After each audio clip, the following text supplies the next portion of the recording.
My name Amy. The food never arrived. My dad's voice trembled, a mix of anger and disbelief. I could picture him standing at the head of the massive oak dining table, his fists clenched at his sides. The cream-colored walls of the house in Boston would be echoing his frustration, bouncing his words back like a courtroom verdict. 20 relatives sat in silence, silverware glinting under the chandelier, plates barren, their eyes wide with anticipation that had turned into confusion. I wasn't there, of course. I was miles away in my New York apartment, a cramped two-bedroom that smelled faintly of burnt coffee and old books. My phone sat on speaker beside me, my body curled into the armchair by the window. Outside, the city buzzed, oblivious to my private war.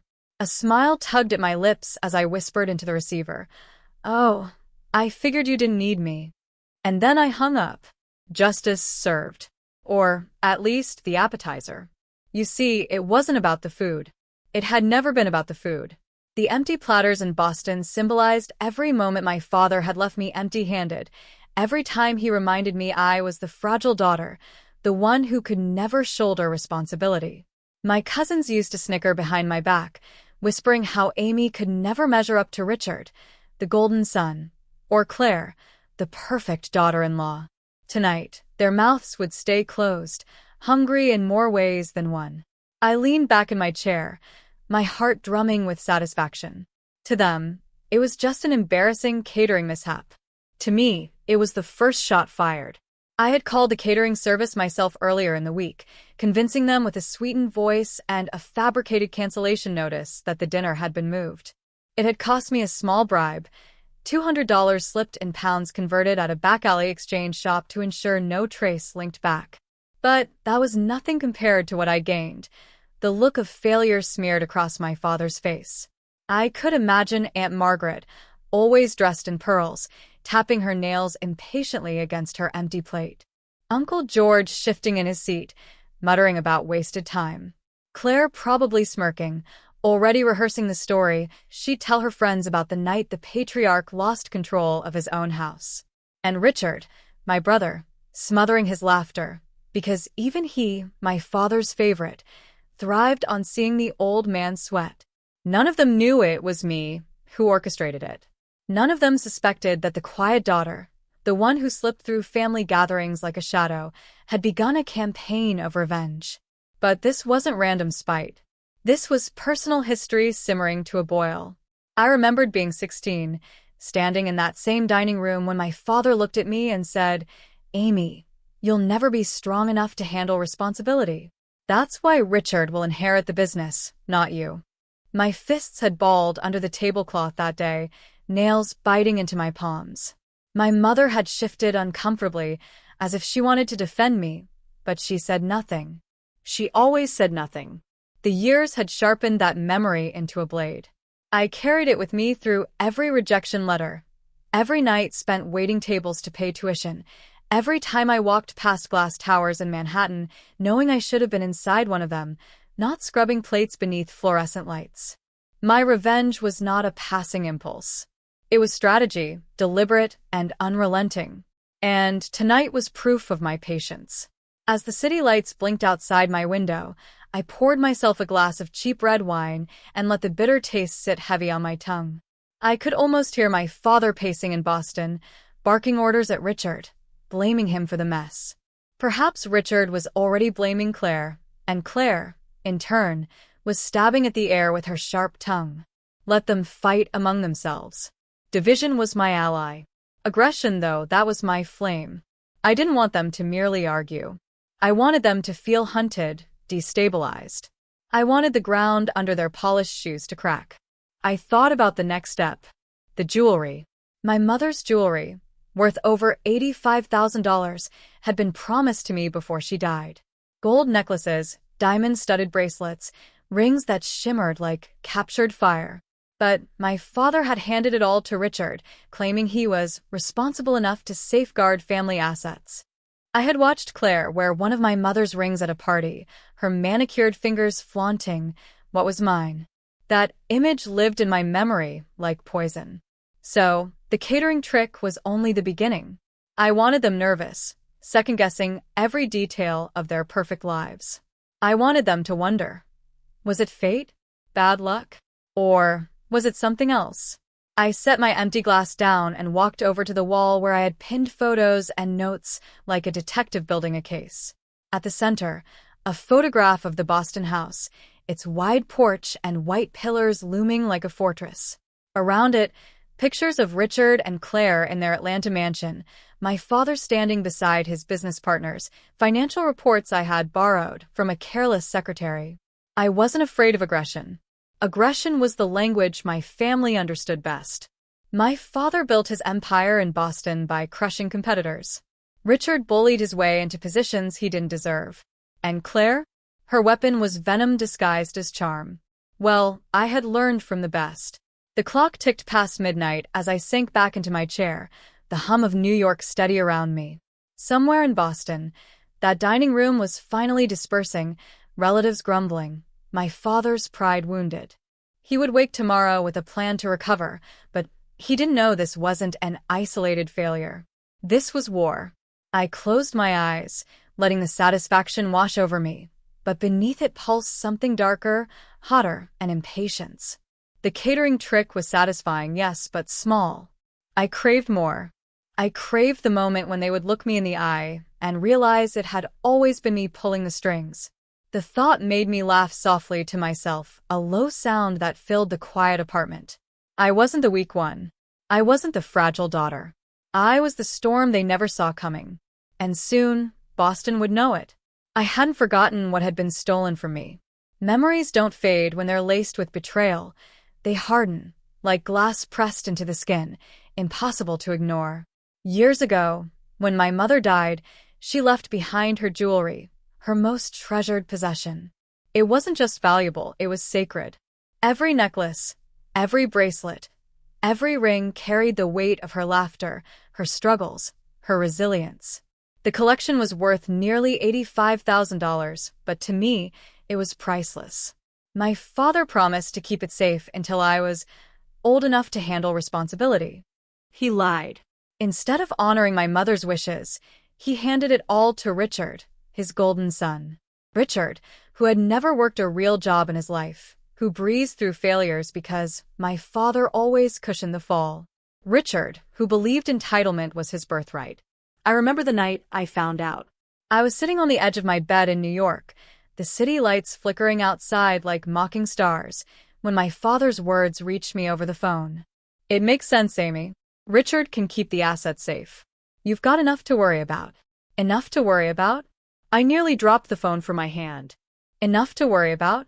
What I had was nothing. Nothing except the rent that swallowed my paychecks, the legal textbooks that I couldn't afford to finish law school, the constant hum of anxiety that lived in my chest. Responsibility? I had been living it every single day since the moment I left that Boston house. And yet, he handed the only piece of my mother's legacy to the one man who didn't know the meaning of sacrifice. Richard didn't keep the jewelry locked away, as my father so confidently assumed.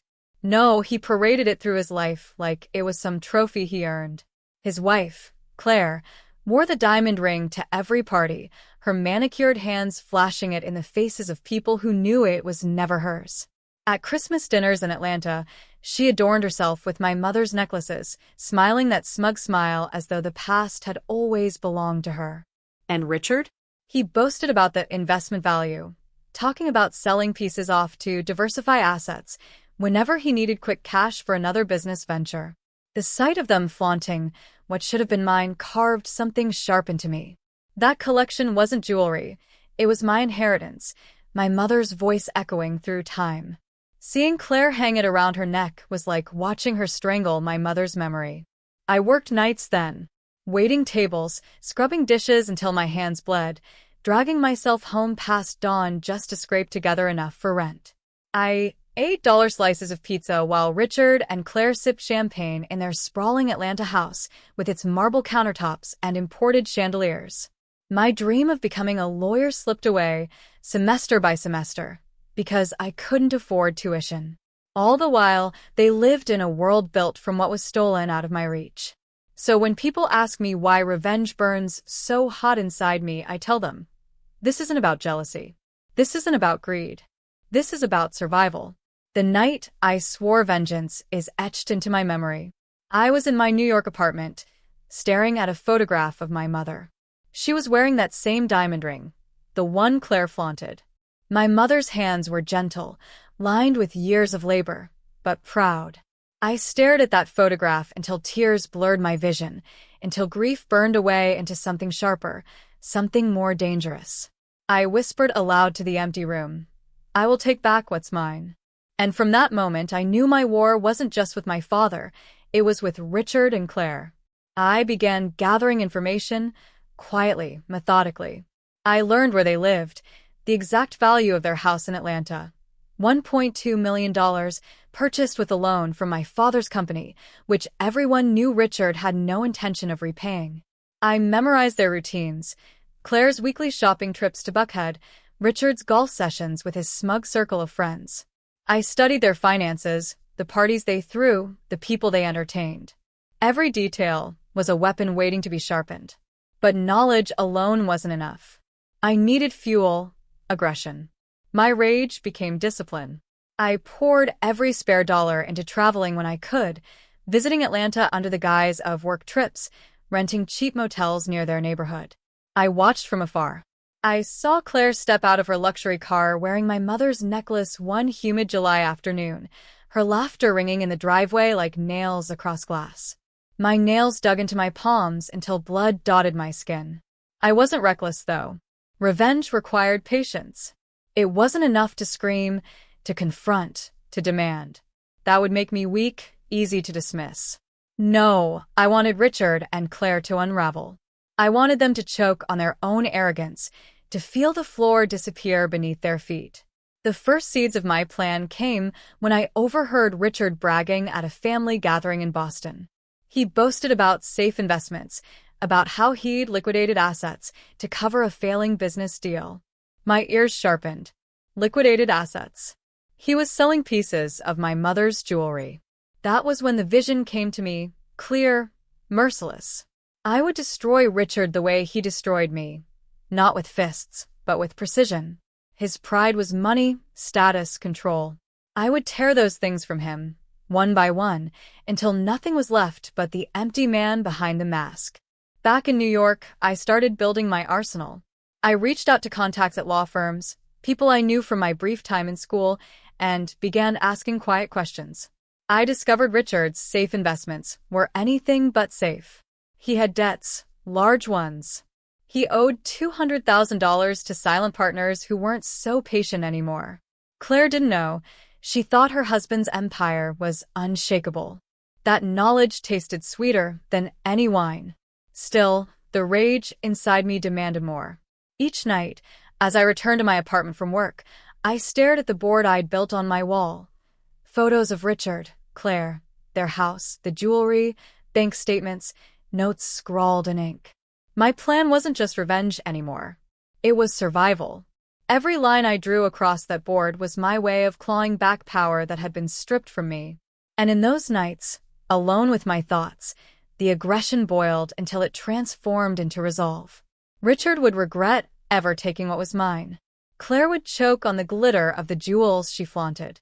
And my father would watch his golden sun collapse under the weight of his own sins.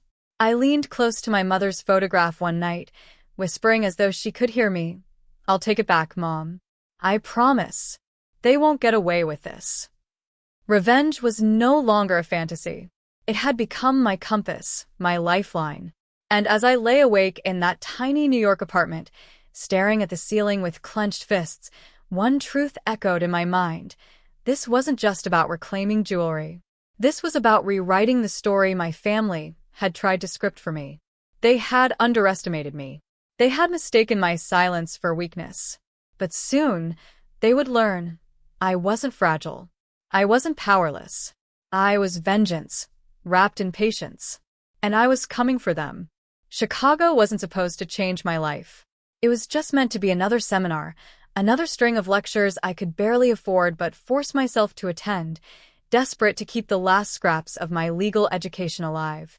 The conference center buzzed with polished men in dark suits, their voices low and confident, as though they carried the world's secrets folded neatly into their briefcases. I felt small at first, slipping between them in my thrift store blazer, clutching a notebook filled with more determination than notes. But then I met James France. He was nothing like the others. While the rest spoke in rehearsed jargon, James sat quietly in the corner of the room, glasses perched low on his nose, scribbling numbers with a speed that made my head ache. An accountant, he told me, though his tone suggested the title didn't quite capture the breadth of what he knew. We struck up a conversation over burnt coffee, and for reasons I still don't fully understand, I trusted him enough to confess a piece of my story, about my brother Richard, about the stolen jewelry, about the empire he lorded over. James listened. He didn't interrupt, didn't dismiss me as dramatic or bitter the way others had.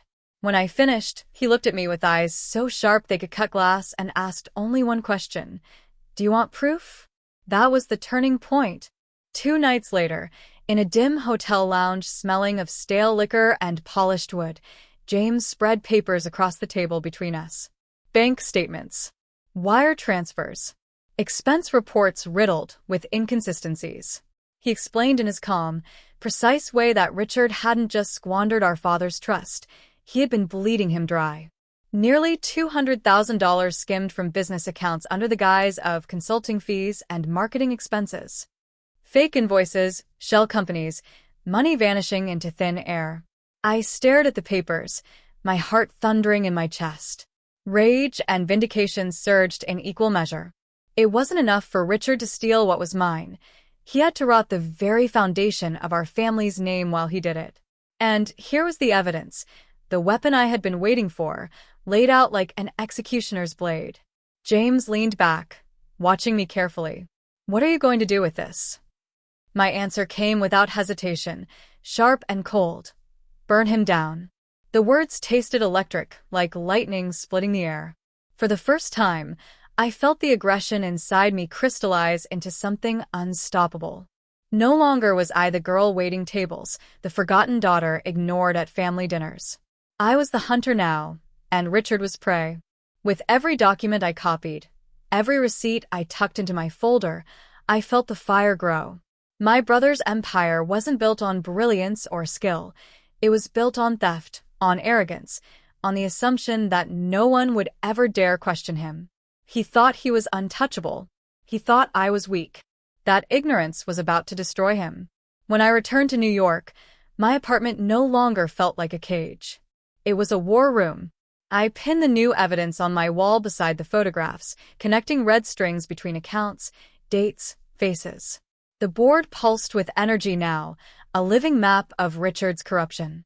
I studied it every night, my eyes burning from exhaustion, but my spirit alive in a way it hadn't been in years. Revenge wasn't just possible anymore, it was inevitable. But I didn't want to strike too soon. Timing was everything. Aggression had to be tempered with patience, or it turned into chaos. I wanted Richard's fall to be spectacular, public, undeniable. I wanted him stripped bare in front of the very people who had once applauded him. So, I began testing the waters. Small moves, subtle nudges meant to destabilize him. An anonymous email to one of his investors highlighting an irregularity in his reports. A quiet phone call to a supplier hinting that Richard's payments weren't as secure as they seemed. I watched from a distance as cracks began to form in his perfect facade. He grew tense at family dinners, his temper snapping quicker, his smile thinning under pressure. Claire noticed, though she mistook it for stress. She had no idea the storm brewing just beyond the horizon. Meanwhile, James continued feeding me numbers. He became my unexpected ally, though he never pressed for details about my plan.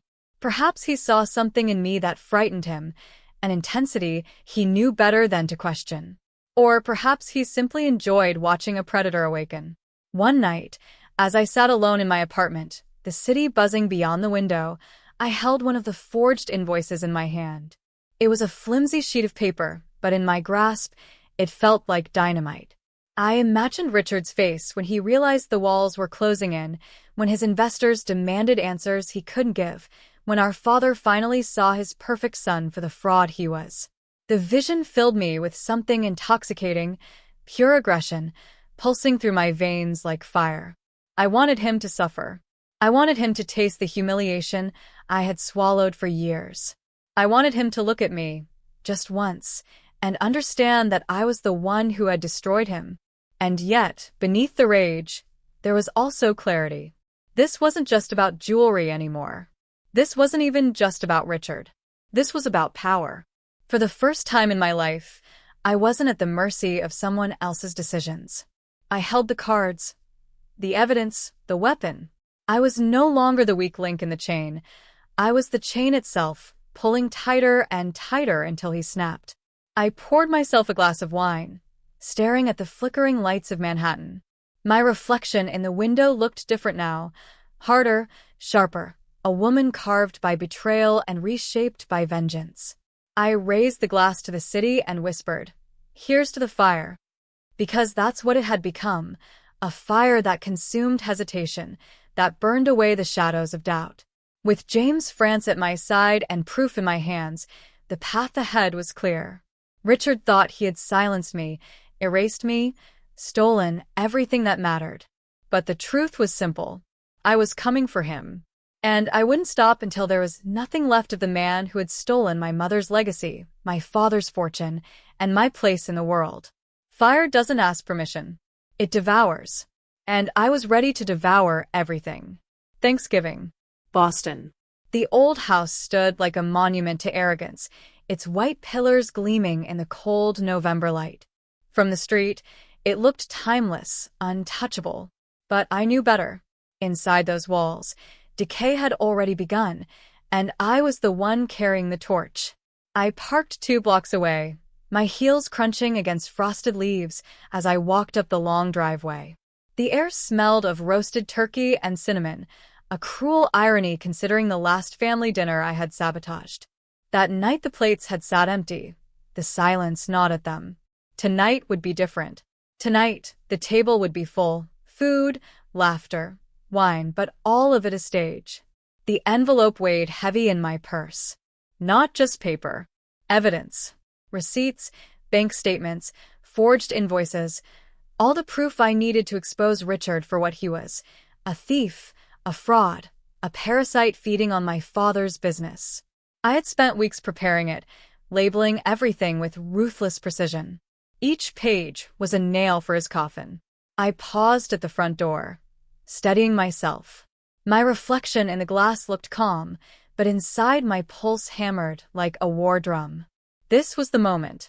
Every humiliation, every slight, every theft, they all led here.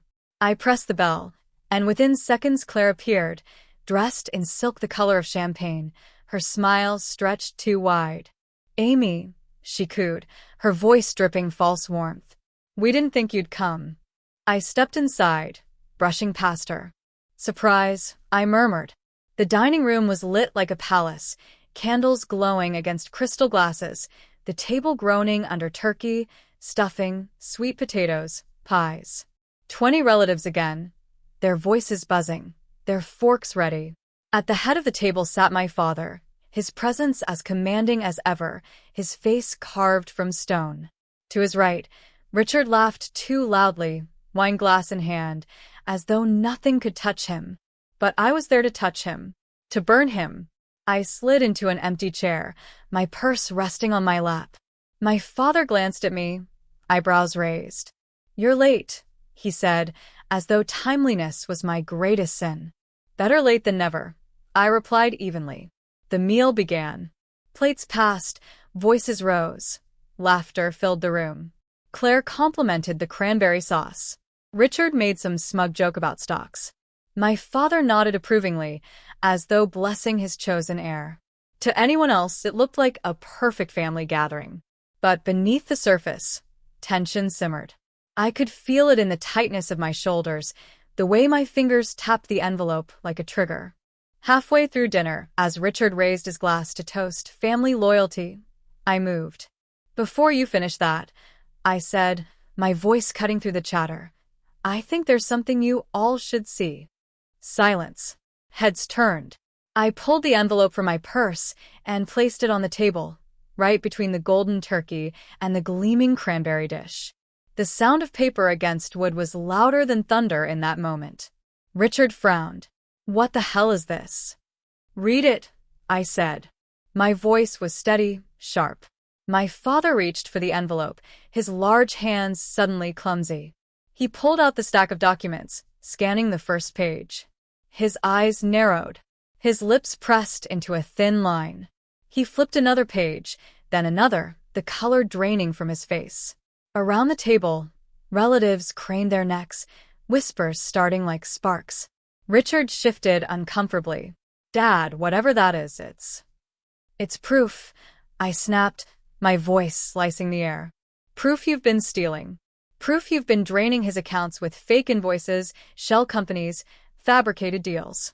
$200,000 gone. And for what? Another house? More parties?" "Claire's jewelry habit." Claire gasped, her hand flying to her necklace, the one that had once belonged to my mother. The sight of it around her throat made my blood boil.